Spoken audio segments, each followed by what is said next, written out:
ஒரு ஆள் என்ன செய்தாருன்னு பார்த்தீங்கன்னா, ஒரு பசுமாட்ட வந்து இழுத்துட்டு வராரு. இழுத்துட்டு வரும்போது வயல்வெளியில மேய்ச்சிட்டு இழுத்துட்டு வீட்டுக்கு போகலான்னு வராரு. இழுத்துட்டு போய்க்கிட்டு இருக்கும்போது பார்த்தீங்கன்னா, நடு ரோட்ல வந்து அந்த மாடு வந்து என்ன செய்யுதுன்னு பார்த்தீங்கன்னா, அப்படியே உட்காந்துக்கிடுச்சு.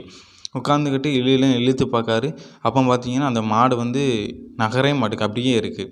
அப்போ பார்த்தீங்கன்னா, அந்த இடத்துல வந்து ஒரு போலீஸ்காரர் வராரு. போலீஸ்காரர் வந்து அவர் கையில் வச்சிருக்க லத்தியை கொண்டு அந்த மாடை அடித்து எழுப்புதாரு.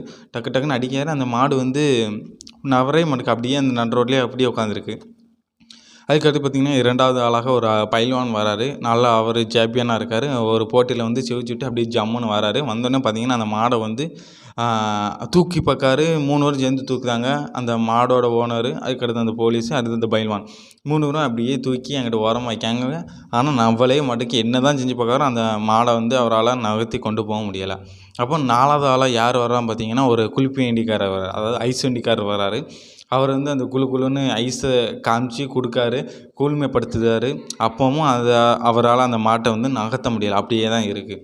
அப்போ பார்த்தீங்கன்னா அந்த இடத்துக்கு ஒரு சின்ன பையன் வரான், ஒரு சிறுவன் வரான். பார்த்தீங்கன்னா ரோட்டோரமாக புல்கள் நிறைய முளைச்சி, அந்த புல்லை வந்து கெட்டாக கெட்டி அந்த மாடுக்கு கொஞ்சம் சாப்பிட கொடுத்துட்டு, அந்த புல்லு கெட்ட ஒரு 2, 3, 4, 5 கையில் வச்சுக்கிறதான்.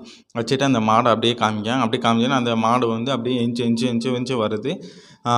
எஞ்சி வந்தோன்னே அந்த ரோட்டை வந்து கிராஸ் பண்ணி அந்த மாடை அப்படியே கொண்டு போயிருது. இது வந்து நம்மளுக்கு வந்து என்ன புரியுதுன்னு பார்த்தீங்கன்னா, அன்பால் மட்டும்தான் பல விஷயங்கள் வந்து சாதிக்க முடியும். ஏன்னா அன்பு இருந்தால் தாங்க. இப்போ உங்கள் மகன்கிட்டே நீங்கள் வந்து கடைக்கு போய்ட்டு வாடா அப்படின்னு சொன்னால் அவன் போக மாட்டான்மா. இதே இது உனக்கு என்ன பொருள் வேணுமோ அதை வாங்கிட்டு நீ கடைக்கு போய்ட்டு வாடா அப்படின்னு சொன்னால் அவன் சந்தோஷமாக போவான். ஏன்னா அவனுக்கு ஒரு லாபம் இருக்குது அதில். அதில் அந்த அன்பு இருக்குது. அவனுக்கு என்ன தேவை இருக்கோ அதை வந்து நம்ம பூர்த்தி செய்ததுனால அதில் ஒரு அன்பு அவனுக்கு இருக்கனால அவன் வந்து அந்த விஷயத்துக்கு வந்து அடிமையாக அவன் வந்து போயிட்டு வரான். இதில் வந்து அன்பால் மட்டும்தான் பல விஷயங்களை வந்து நம்மளால் சாதிக்க முடியும்னு இந்த கதையின் மூலமாக நம்மளுக்கு வந்து சொல்ல வராங்க.